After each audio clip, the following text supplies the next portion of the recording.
नमस्कार दर्शक बंधु मो भागीरथी बिंधाणी एवं मोर वास्तु संदेश चैनल को आपको स्वागत करुच्ची। जो दर्शक बंधु मैंने मोर वास्तु संदेश चैनल देखुं लाइक शेयर और सब्सक्राइब करूँ। आज आप देखिपुंट कौन लिखाई कुंडली जानतु पूर्व जन्म सह आर जन्म कौन हम तापर आपको आलोकपात करी। हाँ दर्शक बंधु मनीष जन्म माने तो मृत्यु सुनिश्चित किंतु मनीष जन्म है जो कुंडली होची से जो 12टी भाव रोची से ही 12टी भाव आम जो विचार करवा जे पूर्व जन्म रे कौन थिले आर जन्म अर्थात कौन मृत्यु पर आपण क्यों जन्म ग्रहण करेंगे कि ब्रह्मलोक को जीवे कि विष्णु लोक को जीवे कि आप साधु सन्त थिले कि कौन हेबे तापर आप आलोकपात करें। हाँ दर्शक बंधु देखो ये हूँ आपंकर जन्म कुंडली उदाहरण स्वरूप यहाँ हूँ आपंकर कौन जन्म समर कुंडली। तो जदि आपणकर कौन ना ये हूँ कौन लग्न हाँ ये हूँ कौन पंचम भाव ये हूँ कौन आपंकर नवम भाव जदि यहाँ हूँ आपंकर लग्न ये हूँ कौन आपंकर पंचम भाव ये हूँ कौन नवम भाव। ये जो पंचम भाव आउ कौन आसला ना नवम भाव रे जदि आपणकर कौन बृहस्पति अर्थात किए ना गुरु कौन जदि बसीची ता सहित शुभ ग्रहर ता सहित कौन शुभ ग्रहर दृष्टि जदि एठी आपणकर पड़ुची शुभ ग्रह जदि गुरु बसीची आ ता सहित आपणकर शुभ ग्रहर जदि दृष्टि पड़ुची ए पंचम भाव उपरे किंबा नवम भाव उपरे ताले व्यक्ति जनक कौन गुरु कौन ज्ञान धर्म ये सब विचार करते। तो व्यक्ति जनक कौन थिला पूर्व जन्म रे साधु साधु सन्त सहित समान थिला अर्थात कौन थिला ना साधु सन्थ थिला कोठी जदि आपणकर पंचम कि नवम भाव जदि बृहस्पति थिला हाँ जन्मकुंडली अच्छी आ सहित शुभ ग्रहर जदि दृष्टि पड़ुची ताहे व्यक्ति जनक एभलिया कौन सन्थ साधु सन्थ थिला पूर्व जन्म कथा कहली ता सहित जदि आम टिके शुक्र को विचार करबा हाँ तो शुक्र कौन होची ना सौभाग्य कारक ग्रह हाँ जदि जेकोसी लग्न आपंकर कुंडली रे हाँ जेकोसी आपंकर हूँ कौन लग्न रे हो कि आपंकर कौन सप्तम रे ये हूँ कौन लग्न ये हूँ आपंकर सप्तम भाव जदि यही दुई भाव रे आपंकर जदि शुक्र बसीची जन्म कुंडली रे ताहले कौन जदि लग्न हो कि आपंकर कौन ना सप्तम भाव रे जदि शुक्र बसीची ताहले व्यक्ति जनक कौन भोग विलासी आउ कौन धर्मर मर्म को बुझुला आउ अति कामी प्रवृत्ति थिला कौन अति कामी प्रवृत्ति थिला जदि जार मध्य जन्म कुंडली रे लग्न रे हो कि आपंकर सप्तम भाव रे शुक्र जदि बसीची ताहले कौन व्यक्ति जनक कौन कौन धनवान आउ कौन थिला आउ कौन कामी प्रवृत्ति मध्य थिला आउ भोग विलास रे तार कौन जीवन बिताउथिला कौन एटा हूँ कौन पूर्व जन्म कथा एटा हूँ कौन पूर्व जन्म आपण विचार करूचे आम कौटू ना यही जन्म कुंडली आपण जन्म समर कुंडली आम एटा विचार करूचु। तो सेहीपरि जदि जीवा आम कौन जीवा ना रवि पाखक जीवा अर्थात किए ना सूर्य अर्थात कौन होची जदि रवि आपणकर जदि आपणकर रवि को कौन आउ चंद्रमा को कौन ना षष्ठर आउ अष्टमर दोष न थाए कोटार ना षष्ठर आउ अष्टमर दोष न थाए कौन षष्ठ भावर आउ अष्टम भाव जदि थांती ताकू कौन दोष लगी न थाए किंतु ये हूँ जो षष्ठ भाव आउ अष्टम भाव आउ कौन आसला ना द्वादश भाव 6, 8, 12 भाव जेकोसी ग्रह माने नथिले बहुत भल अर्थात कौन पाप ग्रह तो नथिले तो भल कि शुभ ग्रह नथिले मध्य भी बहुत भल कि शुभ ग्रहर दृष्टि हाँ कि शुभ ग्रहर दृष्टि पड़ू कि पाप ग्रहर दृष्टि ए भाव को न पड़ू बुझिपारुछन्ति षष्ठ कि अष्टम भाव कि आपंकर द्वादश भाव या आम कहूचे कौन ना त्रिक भाव यही भाव में कौन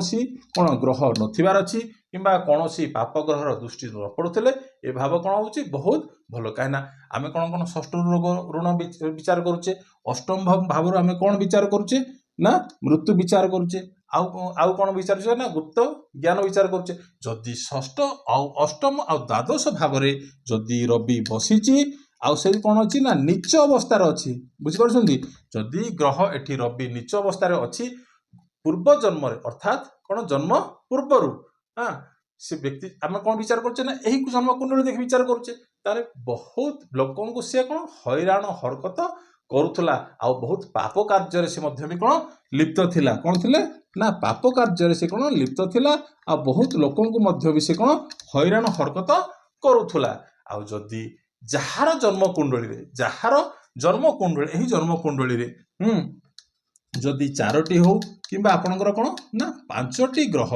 जदि नीच अवस्था को आसुचंती अर्थात जदि जदि कुंडली रे 4-5टी ग्रह जदि नीच अवस्था को आसीजिवे कौन व्यक्ति जनक कौन हो अवसाद माने कौन ମାନେ ଅବସାଦକୁ ମାନେ ମାନସିକ ଅବସାଦ ଆଡ଼କୁ ପଳେଇବ, ଅର୍ଥାତ୍ ମୋର କୌଣସି ଦୁଶ୍ଚିନ୍ତା ଆଡ଼କୁ ପଳେଇବ। ଆଉ ତାକୁ ମନରେ କୌଣସି କାମ ହେଇପାରୁନଥିବ, କୌଣସି କାର୍ଯ୍ୟ ମଧ୍ୟ ସେ ଠିକ୍ ସେ କରିପାରୁନଥିବ, ଯେକୌଣସି କାମ କଲେ ମଧ୍ୟ ସେଠାରେ ତାକୁ ସକ୍ସେସ୍ ମିଳୁନଥିବ। ଅଟୋମେଟିକାଲି କ'ଣ ହେଇଯିବ ନା ବ୍ୟକ୍ତି ଜଣକ କ'ଣ ନା ସୁଇସାଇଡ୍ ଆଟେମ୍ପ୍ଟ ନେବ, ଆଉ କ'ଣ ଆତ୍ମହତ୍ୟା ଉଦ୍ୟମ କରିବାଟା ଥୟ ରହିଛି। କ'ଣ 4-5ଟି ଗ୍ରହ ଯଦି ନିଚ ରହିଲା, ବ୍ୟକ୍ତି ଜଣକ କ'ଣ କରିଥାଏ ନା ସୁଇସାଇଡ୍ କରିଥାଏ, ଅର୍ଥାତ୍ କ'ଣ ନା ଆତ୍ମହତ୍ୟା କରିଥାଏ କିମ୍ବା ଆତ୍ମହତ୍ୟା ଉଦ୍ୟମ ଆଡ଼କୁ କ'ଣ ଯାଇଥାଏ। ତ ଆମେ ଜାଣିଲେ ଏଠି ଏଠି ରବି ନିଚ ଆସିଲା କିମ୍ବା ଆପଣଙ୍କର 4-5ଟି ଗ୍ରହ ନିଚ ଅବସ୍ଥାକୁ ଆସିଗଲେ, ତାହେଲେ କ'ଣ କୁଣ୍ଡଳୀରେ ଏଭଳିଆ ପରିସ୍ଥିତି ଆସିଥିବ। ଏଇଟା ଆମେ ଜାଣିଲେ କ'ଣ, ଏଇଟା ଏହି ଜନ୍ମ କୁଣ୍ଡଳୀରୁ ଆମେ କ'ଣ ଜାଣିଲେ ନା ପୂର୍ବ ଜନ୍ମର କଥା ଏଠି ଆମେ କ'ଣ ବିଚାର କଲେ। କିନ୍ତୁ ଏହି ଜନ୍ମ କୁଣ୍ଡଳୀରୁ ଆର ଜନ୍ମରେ କ'ଣ ହବ, ଏଇଟା କେଉଁଠି ବିଚାର କରିବା ନା ଅଷ୍ଟମ ଭାବରୁ ବିଚାର କରିବା। କୋଉଠି ବିଚାର କରିବା ନା ଅଷ୍ଟମ ଭାବରୁ ବିଚାର କରିବା। ଏଇଟା ହଉଛି କ'ଣ ଆପଣଙ୍କର କ'ଣ ନା ଜନ୍ମ କୁଣ୍ଡଳୀର କ'ଣ ନା ଅଷ୍ଟମ ଭାବ। ଯଦି ଏହି ଅଷ୍ଟମ ଭାବରେ ଯଦି ରାହୁ ବସିଥିବ, ଅର୍ଥାତ୍ ରାହୁ କ'ଣ କରିଥିବ ନା କ'ଣ ନା ବ୍ୟକ୍ତି ଜଣଙ୍କୁ କ'ଣ କରିଥିବ ନା ଅତ୍ୟନ୍ତ କଷ୍ଟକର କରିଦେଇଥିବ, ଅତ୍ୟନ୍ତ କଷ୍ଟକର କରିଥିବ, ମାନେ ତାର କୌଣସି କାର୍ଯ୍ୟ, କାହିଁକି ନା ଏଠି ସେ ପକେଇକି ରାହୁ କ'ଣ କଲା 1 2 3 4 5 ଏଠି ପଡ଼ିଲା, ଆଉ କ'ଣ ହେଲା ଷଷ୍ଠ ସପ୍ତମ ଏଠି ପଡ଼ିଲା, ଅଷ୍ଟମ ନବମ ଏଠି ପଡ଼ିଲା, ତାର ଦୃଷ୍ଟି ପଡ଼ିଲା। ତ ରାହୁ ଯଦି ଏଠି ବସିଥିବ, ମୁଁ ସେଥିପାଇଁ କହିଲି ଯେ କ'ଣ 6 8 12 ଭାବରେ କୌଣସି ପାପ ଗ୍ରହ ନଥିଲେ ଭଲ, କିମ୍ବା କୌଣସି ପାପ ଗ୍ରହର ଦୃଷ୍ଟି ନ ପଡ଼ୁଥିଲେ ମଧ୍ୟ ଆହୁରି ଭଲ, କାହିଁକିନା ଏଇଟା ହଉଛି କ'ଣ ମୃତ୍ୟୁ, କ'ଣ ଏଠୁ ଆମେ କ'ଣ ମୃତ୍ୟୁ ଅଷ୍ଟମ ଭାବରେ ଆମେ ମୃତ୍ୟୁ ବିଚାର କରିଥାଉ, ଆଉ କ'ଣ ଗୁପ୍ତ ରହସ୍ୟ ମଧ୍ୟ ଏଠି କ'ଣ ଆମେ ବିଚାର କରିଥାଉ। ଯଦି ଏଠି ରାହୁ ବସିଛି ତାହେଲେ ଏହି ଜନ୍ମରେ ତ ତାକୁ ତ କଷ୍ଟ ଦେଲା, କିନ୍ତୁ ଆର ଜନ୍ମରେ ଅର୍ଥାତ୍ ମୃତ୍ୟୁ ପଶ୍ଚାତ ଯେଉଁ ଜନ୍ମ ସେ କରିଥାଏ, ତାହେଲେ ସେ କ'ଣ କରିଥାଏ ନା ଧନୀ ପରିବାରରେ ସେ ବ୍ୟକ୍ତି ଜଣକ କ'ଣ ଜନ୍ମ ଗ୍ରହଣ କରିଥାଏ। ଆଉ ମାନେ ଗରିବ ଶ୍ରେଣୀର ଏହି ଜନ୍ମରେ ମାନେ ଏହି ଜନ୍ମ କୁଣ୍ଡଳୀରୁ ଯଦି ସେ ଗରିବ ଶ୍ରେଣୀର ହୋଇଥିଲେ ମଧ୍ୟ ଆର ଜନ୍ମରେ ସେ କ'ଣ ଧନୀ ଶ୍ରେଣୀର ଧନବାନ ଆଉ ହେଇଥାଏ, ଆଉ ତା ପାଖରେ କ'ଣ ବ୍ୟାଙ୍କ ମାନେ ସବୁ କିଛି ଥାଏ, ଅର୍ଥାତ୍ କ'ଣ ବ୍ୟକ୍ତି ଜଣକ କ'ଣ ଧନୀ ହୋଇଥାଏ। ଯଦି ରାହୁ, ଏଟା ହଉଛି କ'ଣ ଆର ଜନ୍ମ କଥା, ଅର୍ଥାତ୍ ମୃତ୍ୟୁ ପଶ୍ଚାତ,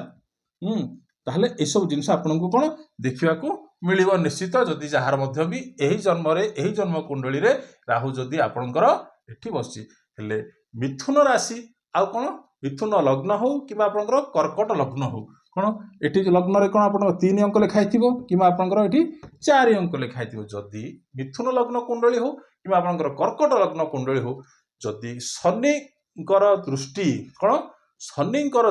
କିମ୍ବା ଶନି ଯଦି ବି ଏଠି ବସିଥିବ ଆପଣଙ୍କର ଏହି ଜନ୍ମ କୁଣ୍ଡଳୀରେ, କିମ୍ବା ଶନିର ଦୃଷ୍ଟି ଯଦି, କାହିଁକିନା ଶନିର କେତୋଟି ଦୃଷ୍ଟି ନା 3ଟି ଦୃଷ୍ଟି, 3 7 10, ତାହେଲେ ଯଦି ଶନିଙ୍କର ଯଦି ମଧ୍ୟ ବି ଦୃଷ୍ଟି ପଡୁଛି, ତାହେଲେ କ'ଣ ନା ବ୍ୟକ୍ତି ଜଣକ ଆର ଜନ୍ମରେ କ'ଣ କରିବ ନା ବିଷ୍ଣୁ ଲୋକକୁ ଗମନ କରିବ। ଅର୍ଥାତ୍ କ'ଣ ହଉଛି ଶନିଙ୍କର ଯଦି ଦୃଷ୍ଟି ପଡୁଛି କ'ଣ ଅଷ୍ଟମ ଭାବରେ, ତାହେଲେ କ'ଣ ହବ ନା ବିଷ୍ଣୁ ଲୋକକୁ ଗମନ କରିବ। ହେଲେ ମୁଁ କ'ଣ କହିଲି କ'ଣ ନା 6 8 12 ଭାବରେ କୌଣସି ଗ୍ରହ ନଥିଲେ ବହୁତ ଭଲ। ଯଦି ଆପଣଙ୍କର କୌଣସି ଗ୍ରହ ଯଦି ଆପଣଙ୍କର ଷଷ୍ଠ ଭାବ, ଅଷ୍ଟମ ଭାବ ଆଉ ଦ୍ୱାଦଶ ଭାବରେ ନାହିଁ,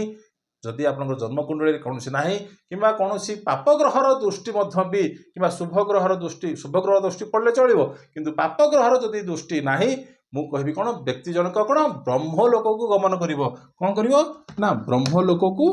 ଗମନ କରିବ। ତ